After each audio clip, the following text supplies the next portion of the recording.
Good evening. Peel police are asking for your help finding a driver who struck and killed a pedestrian. A driver, they say, stopped their vehicle not to help the victim, but to remove their license plate. CTV's Janice Goulding has been following this investigation. She joins us live tonight with the latest. Janice. Hi, Michelle. Yes, family tells us that the victim lived just a block away from the scene of the crime and was on his way home from work when the accident happened. An accident they would not find out about until 4 a.m., nearly 7 hours after he'd been killed. Amidst a scattering of handwritten notes and flowers, 4 words stand out. "We love you, Dad." A heartbreaking message to a Mississauga man killed in a hit and run Friday night. I saw he was right by that pole over there, all the way down there. Witnesses say the 56-year-old victim was dragged a block before he was left for dead. The driver of the vehicle that struck him taking off without checking on him. My sister was feeling really bad about it and saying if we had went outside maybe earlier, then we could have done something about it.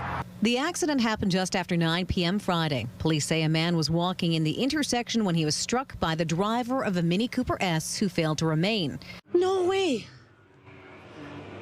Oh my God, no. Because he's a dad, he's a father, he's a husband. While they didn't want to appear on camera today, family members have identified the victim as Santosh Kumar Patra. On a GoFundMe page fundraiser, his daughter describes Patra as a family-oriented, kind man who loved sharing stories, adding, "The grief of losing him in such a manner is shocking, and we are struggling to process this heavy loss." Meanwhile, Peel police say they've uncovered new surveillance video that shows moments after the crash, that person stopping the vehicle, getting out, and taking his rear plate off and concealing it in the trunk before fleeing the area. It's really bad. I mean, I don't know what kind of person he is, but lots of things going on lately in the city. Obviously, it's not right. I mean, she knows he's done something wrong and he's trying to conceal himself. That means that not only was he not sorry for what he did, he knew what he did and tried to run away from it because he really didn't care. Police say the suspect vehicle sustained substantial damage to the front passenger side and the hood and windshield area. Now, I should note that the accident took place here in the intersection of Fallingbrook and Eglinton in Mississauga. Police are now urging the suspect in this case to find a lawyer and turn themselves in, saying it is just a matter of time before they're caught. Reporting live, I'm Janice Goulding. Now back to Nathan. Thank you, Janice. And still in Mississauga, one person was taken to hospital following a collision earlier today. It happened on 3rd Street near Cawthra and Lakeshore Road shortly before 12:30. Paramedics say one person was taken to hospital with minor injuries, and the cause of the crash is still under investigation. Just ahead on CTV News at 6, should impaired drivers who kill a parent be forced to pay ongoing child support to the victim's child? It's an idea the province says it's going to explore. We'll give you the details in minutes. But first, we take a look at the forecast. Partly cloudy on this Tuesday evening, definitely getting chilly overnight, but the wind isn't as biting as it was yesterday. Our skyline looking gorgeous tonight. Lindsay Morrison is here with the specifics. Lindsay. Yeah, Michelle, you're absolutely right. Not as much of a wind chill factor this evening, maybe somewhat through the overnight hours, and then the next couple of days are looking pretty good. It is 4 degrees this hour at Pearson Airport, 3 in Hamilton and Niagara Falls, 0 in Barrie, and the temperature, it just feels a little bit cooler than that once you do take these winds into consideration. But look at the difference compared to yesterday. These are very light, breezy winds, nothing like the powerful gusts we had yesterday and the day before. A little bit of cloud at this hour. We've had some active weather across extreme southwest Ontario. That's not going to impact us here in the GTA. In fact, it's looking like a quiet overnight with partly cloudy skies and a low of -1. There's a sneak peek at tomorrow. We're going to take you through the forecast coming up. For now, Michelle, back to you. Thanks, Lindsay. To Queen's Park next, where final debate is underway on a controversial education bill. That bill would give the province more control over school boards, but critics are concerned about how the bill is being fast-tracked. CTV's Queen's Park Bureau Chief Siobhan Morris is live tonight with more. Siobhan.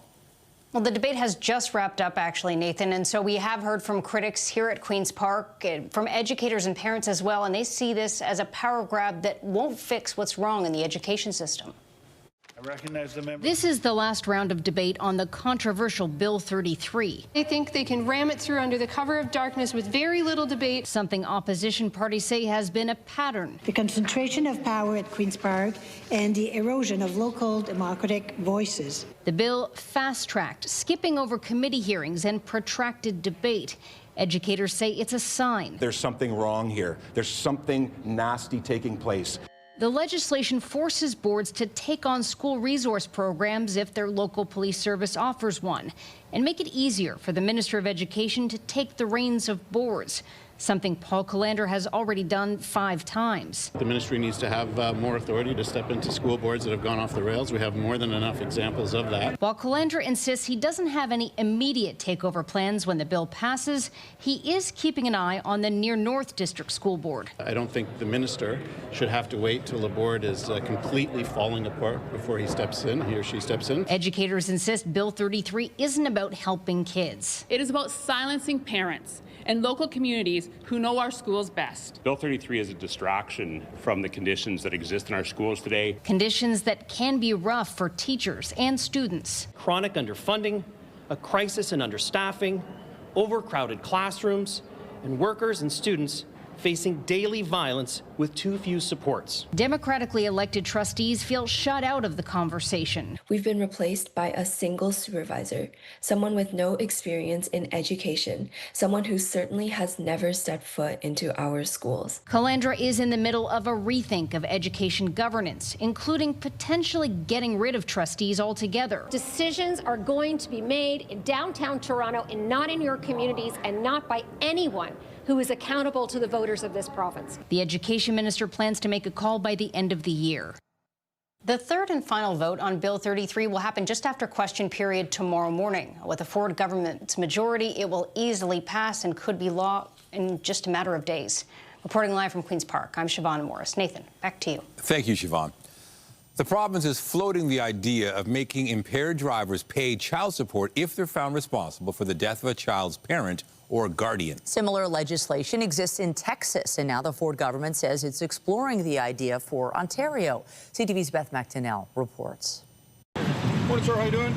In Ontario, in 2021, 182 people died because of impaired driving, and today it's still the leading cause of death on the province's roads. The victims, quite frankly, the children who are left behind, can be more protected. The Ford government is working on new measures that would require impaired drivers to pay child support if a child's parent or guardian is killed. We're going to talk to the justice partners, talk to the federal government, talk to other jurisdictions, and we're going to find what's going to work best, and then we will take action on it.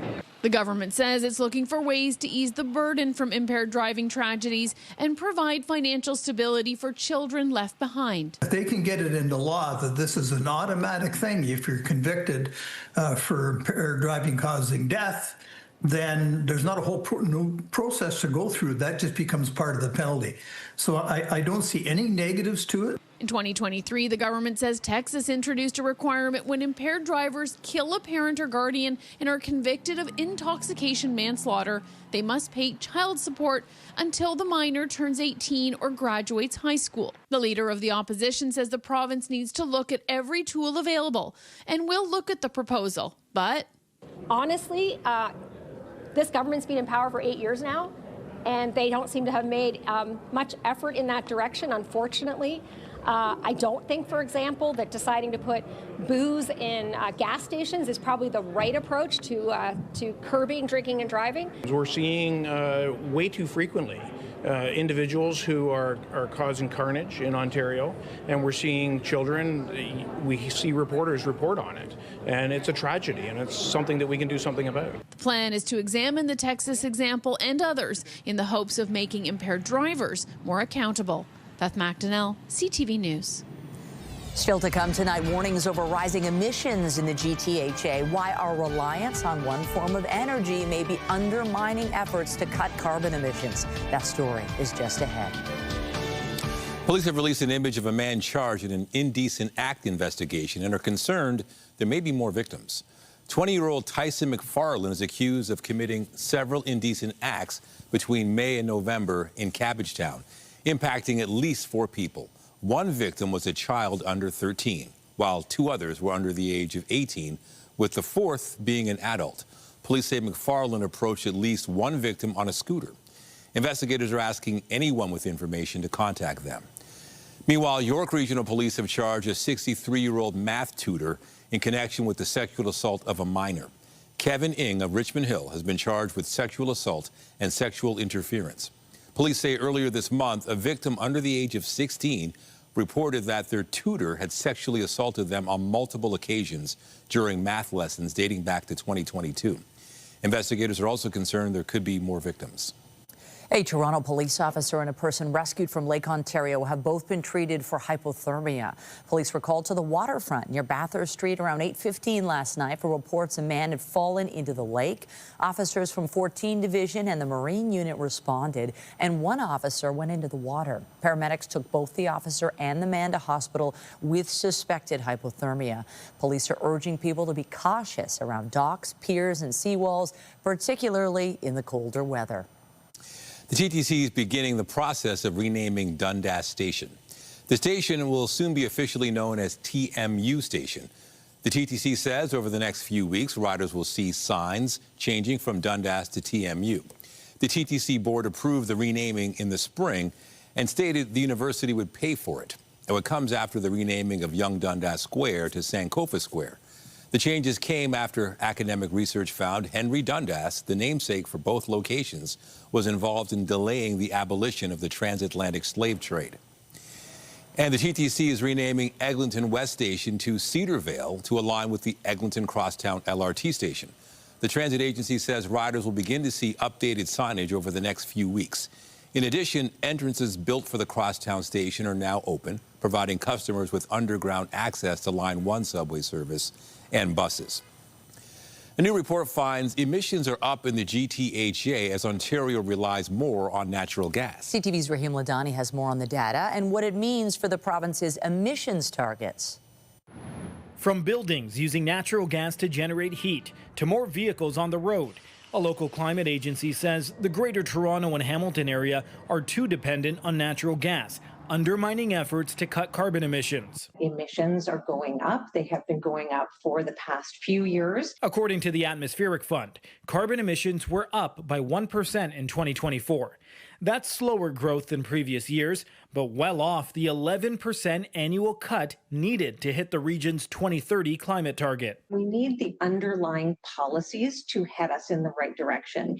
And right now we have an unfortunate situation where, some of the policies are being clawed back. The findings echo last month's scathing Auditor General report, warning Ontario will fall well short of its emissions reduction goal. And earlier this month, the Ford government formulated a plan to scrap requirements to set an emissions target and update its climate plan. Ontario launched a long-term integrated energy plan. We're going to get from one of the cleanest to the cleanest, 99% non-emitting electricity. But what we're not going to do is increase your taxes or dramatically increase your bills. Gas plants alone are going to increase climate pollution by 400% in the next 2 decades. And they're doing it with electricity that's 3 times as expensive as low-cost, clean renewables.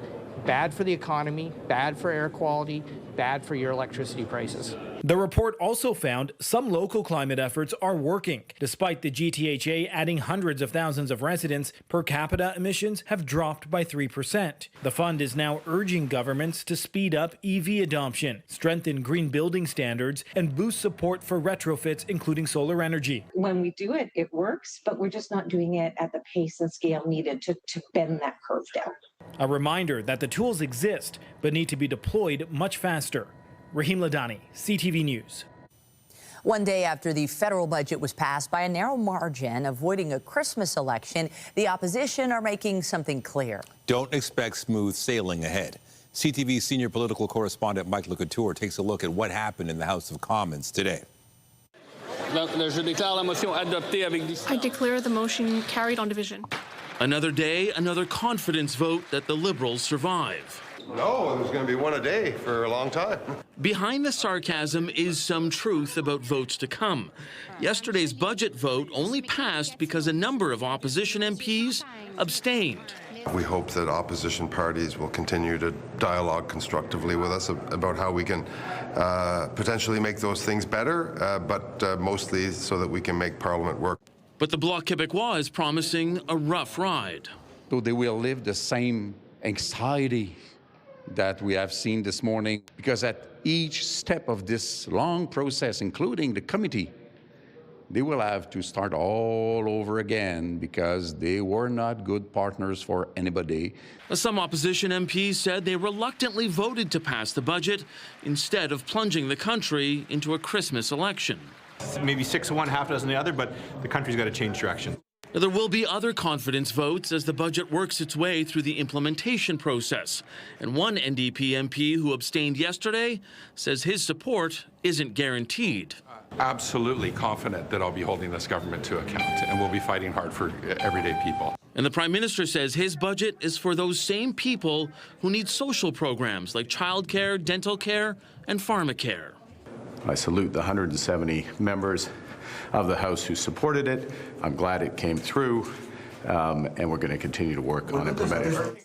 The Prime Minister now heads to the UAE and the G20. And because of how close last night's vote was, it's unlikely the Liberals will test the confidence of the House until Mark Carney returns next week. Mike Lecouteur, CTV News, Ottawa.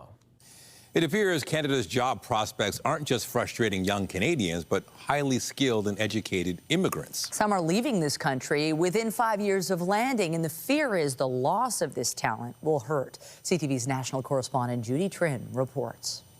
I'm a Canadian citizen, so it's just like it doesn't matter sometimes. Ankit Mishra immigrated from India. He has a master's degree in international economics and expertise in AI. He speaks French, yet he keeps getting turned down for jobs in Canada. So he's looking overseas, and he's not alone. Canada's most capable immigrants are, in fact, most likely to leave. A new study by the Institute for Canadian Citizenship analyzes 40 years of immigration data and found that 1 out of 5 permanent residents leave Canada within 25 years. The most capable, those with master's degrees or PhDs, leave at twice the rate of someone with a bachelor's degree. They're more likely to move on faster. The 5-year departure rate for immigrant healthcare workers is 36%. That's the same for scientists. The 5-year departure rate for experienced executives is 193% above average. Human resource professionals say the government is good at recruiting immigrants, but needs to develop a policy to retain them, which includes recognizing their foreign work credentials. The main thing is just really giving people that sense of inclusion, that sense of belonging, that sense that they can contribute their, bring all the whole assets, knowledge, skills, and experience they have. The Institute projects that within 5 years, more than 20,000 immigrants will leave. Mishra will be among them. In Canada, I'll probably never achieve my potential. But in a place like America, I always have a chance. As Canada tries to diversify its economy in the middle of a trade war, immigration experts say the federal government's decision to cap immigration levels will further reduce the talent pool necessary to grow the economy. Judy Trin, CTV News, Ottawa. The King and Queen of Sweden are attending a state dinner in Ottawa this evening, capping off day one of a 3-day visit to Canada. The royals were officially welcomed at Rideau Hall this morning. The King and Queen will be visiting Ottawa and Montreal. A Canadian delegation that included Chief Justice Richard Wagner and Foreign Affairs Minister Anita Anand were among those at the ceremony. Wagner is standing in for Governor General Mary Simon, who's recovering from illness. Sweden's longest reigning monarch and the Queen are making their first trip to Canada since 2006 and spoke today about the country's close relations. Canada and Sweden are experiencing long momentum across areas such as defense, trade, science, climate, and energy. The people-to-people connections are strong. Some 300,000 Canadians have Swedish roots. And last year, many Swedish students went to Canada, and numerous of Canadian students participated in exchange program in Sweden. The King paid his respects at the Tomb of the Unknown Soldier. Later, Canada and Sweden reaffirmed their support for Ukraine during an event this afternoon. The two countries are also set to launch a strategic partnership this week. The monarch also met with Mark Carney after the Prime Minister welcomed him to Parliament Hill today. The motto, if I may, Your Majesty, the motto of the King is for Sweden with the times. And we're meeting at exceptional times when friendships such as ours, similar values such as ours between Sweden and Canada could not be more important. Top government ministers from the Nordic country and representatives from dozens of Swedish companies are also here to focus on establishing closer ties with Canada on trade and defense. And as Swedish royalty landed in Canada, the dogfight over which fighter jets to add to this country's military fleet kicked into high gear. CTV's Gingerbread Boschman has the story. This one, it's a Gripen E. On a tarmac in Sweden, Saab showed off the fighter jet it hopes Canada will buy. So it's really state-of-the-art systems packed in here. Part of the company's sales pitch is that the Gripen is perfectly suited to protect the Arctic. What we designed the system for is actually to be able to withstand the extreme max in terms of cold, so minus 40, minus 45. We should be able to land on a road on full packed with ice, be able to turn around in 10 minutes. As the battle of the fighter jets revved up, Saab also suggested Gripens could be assembled on Canadian soil, creating, it says, 10,000 manufacturing and research jobs. But some Canadian contractors say a deal with Saab could also cost jobs. LH3 Harrison, Quebec is aiming to set up a maintenance hub for the F-35. Here we're talking about preserving the jobs of 1,600 Canadians today, the creation of an additional 5,000 jobs for the F-35. In 2023, Canada agreed to buy 16 stealth fighters built by U.S.-based Lockheed Martin, with an option to scale up to 88. But Ottawa is reviewing the deal in the middle of a trade war. Industry Minister Mélanie Joly said today Gripen's job offer is interesting. I don't believe that we've had enough jobs created and industrial benefits done out of the F-35. But Lockheed Martin says about 30 Canadian companies are currently involved in the F-35 supply chain, and that it expects to produce over $15.5 billion in industrial value for Canada, with projects since 2007 and spanning through 2058. Analysts say Canada faces a tough choice. There's a lot of value to the F-35 contract, as the armed forces have said in the past. It is a fully integrated aircraft. It's the most advanced fighter that we have in the Western world. The question you have to ask yourself is that aircraft overkill for Canada? This is how you refuel an aircraft. Saab hopes an assembled in Canada Gripen will fly. I mean, there's no secret. Canada has a very skilled workforce. For Canada, it's a high-stakes decision, and the results will be measured in years to come. Gingerbread Boschman, CTV News, Stockholm. In Washington, the Senate has approved a measure to force the Justice Department to release its files on Jeffrey Epstein. The decision followed the House of Representatives voting overwhelmingly in favor of the bill hours earlier. And I want every woman to know, every Epstein survivor to know, every woman across the country who is a survivor, who is a victim of assault, that today we see you.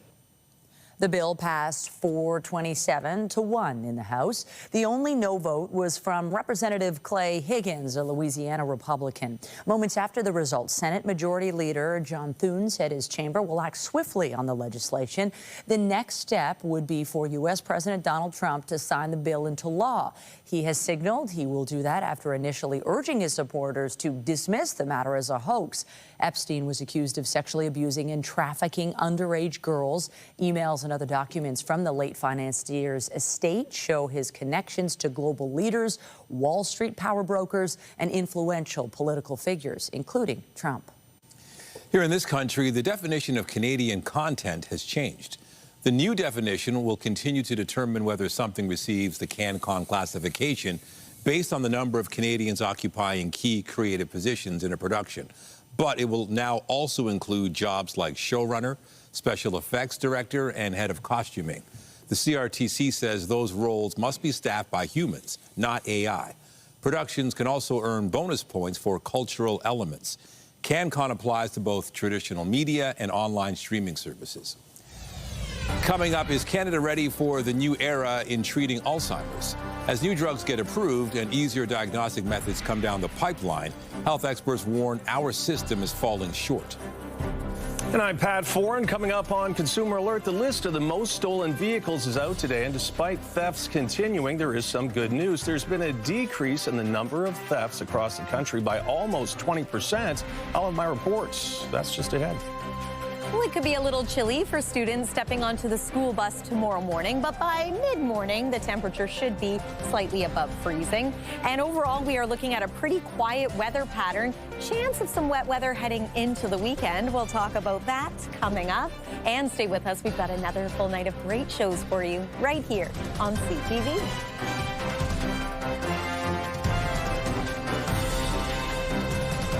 When you see it happen, send it to CTV News. Text 10400 from your screen to ours.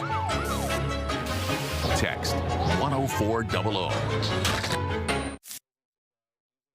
The annual list of the most stolen vehicles in Canada was released today. And while auto theft is on the decline, the cost to insurance companies is still massive. According to Equity Association, even though there's been a reduction in thefts, losses still top $1 billion annually in insurance claims. Here's Pat Foran and Consumer Alert. Pat. Thanks, Nathan and Michelle. Progress is being made, but auto theft remains a huge problem in Ontario and Quebec. However, stealing cars is down almost 26% in Ontario this year, meaning there's hope this issue is being dealt with. No one wants to have their vehicle stolen. The headaches with replacing it, the expense, dealing with police and insurance is a major hassle. I went out of the house. And the car that is normally there was gone. Rebecca Cuthbertson of Stratford was visiting family in Toronto when her car was stolen last night. It was found in a school parking lot this morning, likely waiting there to be scooped up by thieves. It does feel like a violation. Just that she's got her back window smashed, and I'm not allowed to touch the car, go into it. It's been taken for fingerprinting. Cuthbertson's 2019 Honda Civic is one of the most stolen cars in Canada. Topping the list nationally is the Toyota RAV4, a favorite for thieves worldwide. It's very serviceable globally. It's a good utility vehicle, meaning it can be used in a variety of terrains and jurisdictions. In Ontario, the Honda CR-V is the most stolen vehicle, followed by the Dodge Ram 1500 series, Honda Civic, Jeep Wrangler, and Ford F-150 series. Rounding out the top 10, the Toyota Tundra, Lexus RX, the RAV4, Toyota Highlander, and Land Rover Range Rover series. Even though the auto insurance industry lost $1 billion to auto theft last year, investigators say at least when it comes to stealing cars, the trend is going down and not up. There was an overall decrease in auto theft across Canada of 19%, but in the first half of this year, auto thefts in Ontario were down by almost 26%. We're not out of the woods yet, but definitely continuing doing what we're doing and combating this vehicle crime to make Canadians safe. As for Cuthbertson, she refers to her car as Grace and can't wait to get her back. I'm glad they found her. It's going to be a few days before I can have access to her again. I am very happy she's been found. And as police crack down on auto theft, criminals want more expensive vehicles to steal to keep their illegal profits up. Police say thefts of luxury cars worth more than $200,000 have spiked by almost 50%. On your side, I'm Pat Foran. If you have a consumer story idea, email us at alert@ctv.ca. All right, let's talk about the forecast, and maybe now is a good time to put up some Christmas decorations. Weather seems to be decent. You don't have the rain, you don't have snow, and yeah, it's not that cold, and there isn't that wind we had. The wind, I mean, you don't have to secure the decorations in the way you maybe had to a couple of days ago, so nice change. Weather is looking a little quiet the next couple of days. Don't think anybody's complaining about that. And by the time we reach the weekend, it's actually going to be kind of mild around here. Let me show you what it looked like this morning as the sun was rising over the city of Toronto. Sunrise time right now is about 7:15. And of course, the days continue to get shorter right now, but this was pretty beautiful. Nice start to the day for people out for a walk by the water. You know what? Our camera actually captured a few people taking a swim early this morning, too. Lake Ontario is a little cold, but if this is your jam, good for you. Let's take a look at what's expected over the next little bit here. Temperature-wise, we're pretty moderate. We're not looking at any major dips or spikes, although Friday, the temperature could be in the double digits. So we'll talk about that in a moment. It's 3 degrees right now at Pearson, 4 in the Windsor area. You don't have to travel too far north to find a current temperature of -6 degrees. That's in Sudbury at this hour. Tonight's low, -1 through the overnight hours. It's likely to feel more like -5 at the coolest point of the night. Again, we don't have those very gusty winds that we had the last couple of days, but the direction of the breeze that we have out of the west and northwest will keep it feeling a little cool overnight tonight. But tomorrow, this is a good looking day. Mix of sun and cloud, a high near 5 degrees. Seasonal average is 6, so we're not too far off the normal mark. 5 degrees tomorrow in St. Thomas, 4 in the Guelph area, 5 in Burlington, 3 in Collingwood, 5 in Aurora. A little cooler than normal for this time of year still in Huntsville with a high near 0. Your norm is about 3 degrees this time of year, but perhaps you notice those icons. Bit of sunshine expected through tomorrow, especially in the afternoon. We've been watching some wet weather across extreme southwest Ontario. This is not a concern for us here in the GTA. There's a low pressure system that is staying well to the south of us. And for the most part, our weather is going to be influenced by high pressure the next couple of days. And generally speaking, that means an absence of active weather. We don't totally have an absence of cloud cover. There's tomorrow midday. Looks pretty sunny. The cloud does increase as we make our way into the night. It clears again for Thursday daytime, which is great. Heading into Friday, chance of a few showers. It's not looking like a washout of a day by any means, but we have added it to our icon for the 7-day forecast. So just be mindful of the possibility of a shower, maybe a little bit of light mixing heading into the day on Saturday. Balmy on Friday at 10 degrees, but below freezing at night. So there comes the risk of some mixing. Sunday, original Santa Claus parade happening in the city of Toronto, and it looks mild for Santa's arrival, 9 degrees, and still up around 10 degrees by next Monday. That's your look at the forecast for now. Nathan, I'll send it over to you. Thank you, Lindsay. Also tonight, fresh perspective. A new study suggests most Canadians are throwing away edible food because of the confusion around best before dates. We explain.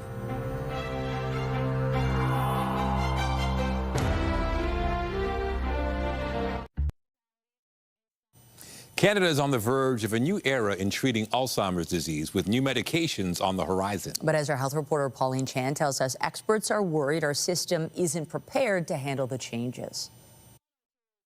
Last month, Health Canada gave approval for the first disease-modifying drug for Alzheimer's, lecanemab. There's another in for approval, and so for the first time ever in Canada, we have some potential of disease-modifying therapies for people facing early Alzheimer's disease. But provincial funding for the drug has yet to be settled, and there's another key roadblock to patients getting it. It's only useful for those in early stages of Alzheimer's, and you need a formal diagnosis. Getting a diagnosis early in the disease progression is actually very challenging right now. Most people show up at primary care when the disease has progressed actually quite significantly. It's when it becomes a problem in people's daily life. He's just tired. He works a lot. When Lee Laforet's husband was seeking a diagnosis for his forgetfulness and confusion in 2016, they faced a lot of resistance. They call it the longest goodbye for a reason. Because every day when you wake up, you don't know what you're going to get. We got the testing done, but we didn't know the results for 6 months because we couldn't get to see a neurologist. Dr. Jaspreet Bangu says not only is there a shortage of knowledgeable family physicians, but new diagnostic methods on the horizon will mean an even greater need for specialists in the near future. To detect amyloid via a blood test. It's a very exciting field that we're hoping will start to blossom and provide better access for patients in the next 5 to 10 years. Right now, PET scans are the gold standard for diagnosis. It's quite expensive, and there's not very many PET scanners. We only have about 40 in all of Canada. What's going to be important, though, is if patients don't have a way to access a provider, if we don't have enough providers who understand the symptoms and understand when to use the test, and then if we don't have enough specialists on the other end to provide the extra testing necessary, then we're going to have the bottlenecks we see now. Dr. Bangu says right now, from testing to treatment can take 1.5 to 3 years, and that is precious time for families dealing with dementia. Pauline Chan, CTV News. Foreign-trained doctors and opposition MPPs are speaking out against a new policy which they say adds to the healthcare crisis in Ontario. it will delay and reduce the number of family doctors entering our system at a time when every community is pleading for help. Last month, the province announced international medical graduates must complete at least 2 years of Ontario high school in order to be eligible for the first residency match round. Those who do not are moved to a second round, which includes applicants trained in Canada and overseas. A new study on food waste reveals that confusion over best before dates is leading to good food being thrown out. I think a lot of people think that there's a lot of science behind these dates, and there's none. Really, there's none. Effectively, what manufacturers do is they apply a date based on a lot number, based on when it was manufactured. But if you see a best before date, it doesn't mean bad after. The study from Dalhousie's Agri-Food Analytics Lab, which was commissioned by Too Good to Go, finds 70% of Canadians understand what best before dates mean. However, 4 in 10 say they throw food away past that date despite it being good to eat. The Canadian Food Inspection Agency says best before dates are not the same as expiration dates. After the break, early season struggles. The Leafs find themselves tied for last place in the Eastern Conference and riding a 5-game losing streak. The plan to get back on track coming up.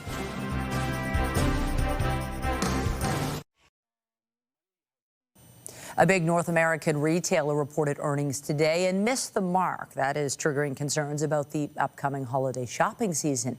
BNN Bloomberg's Morella Fernandez has more. Home Depot not only missed the mark, but also cut its profit outlook for 2025. The home improvement retailer says it expected a sales boost from lower interest rates, but that didn't happen. And it has lost out on storm revenue. There have been fewer big weather events that typically push up demand for roofing materials, generators, and other supplies. If you had a problem trying to use ChatGPT or X this morning, you're not alone. Cloudflare had a bug. The company provides internet security to about 20% of all the websites in the world. Cloudflare says the issue has been resolved.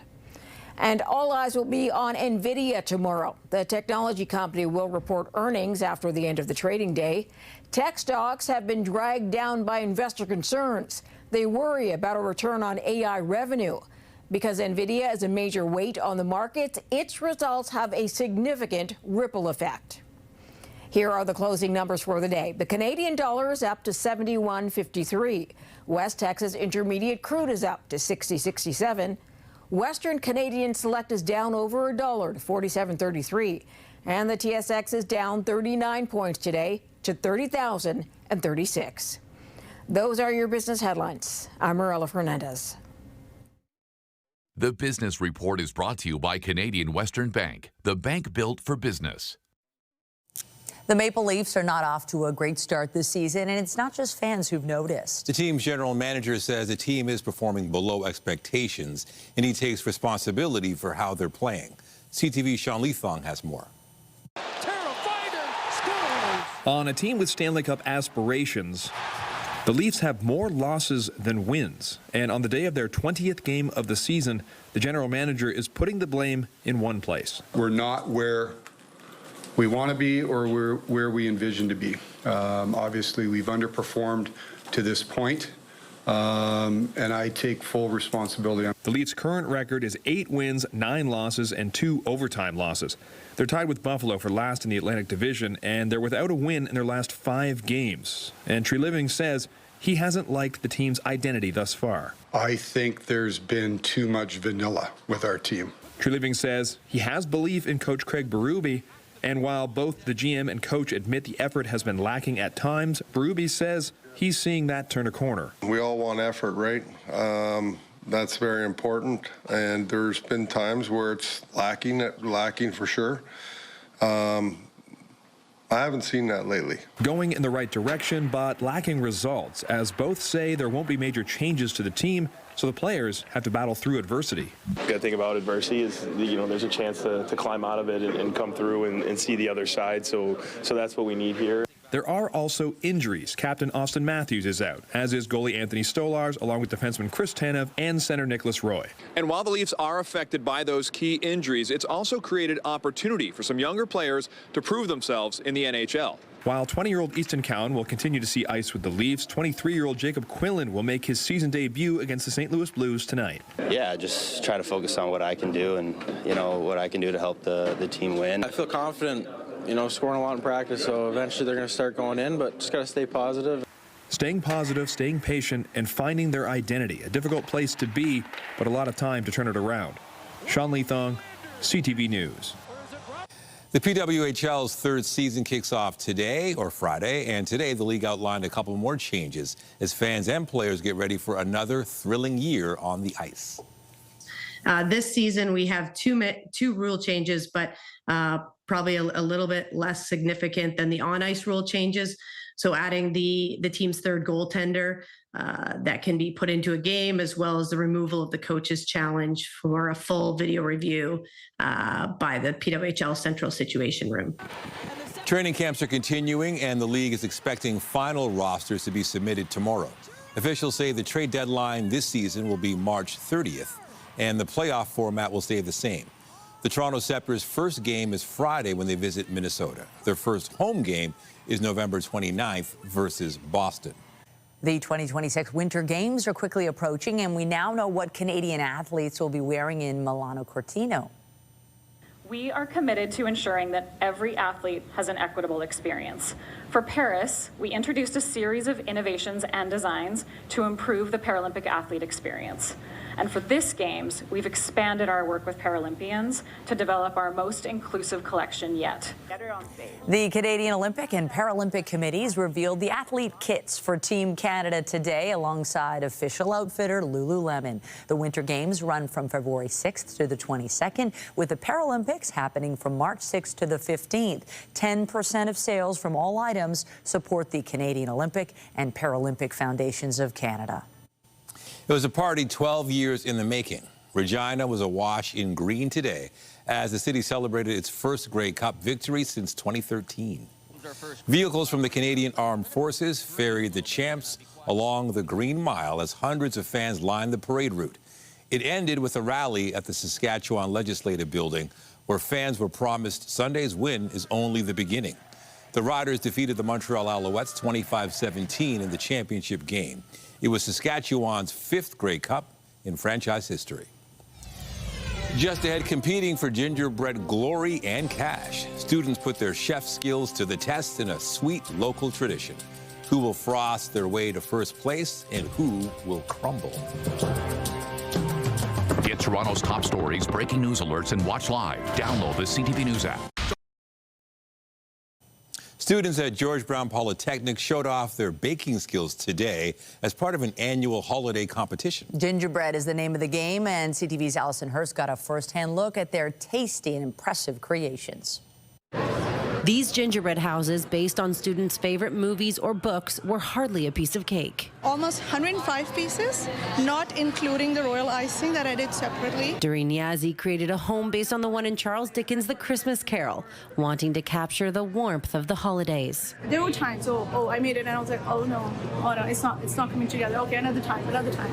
So yes, so I've written like 72 hours, but that's definitely more than that. Every part of each of these 33 submissions had to be edible, except the lights. Carrot legs themselves are pretzels that I cut down. Holly Schlamm's inspiration for Gusteau's from the movie Ratatouille came from her 3 months spent working at a 2-star Michelin restaurant in France. I worked at the restaurant where Gusteau's was inspired.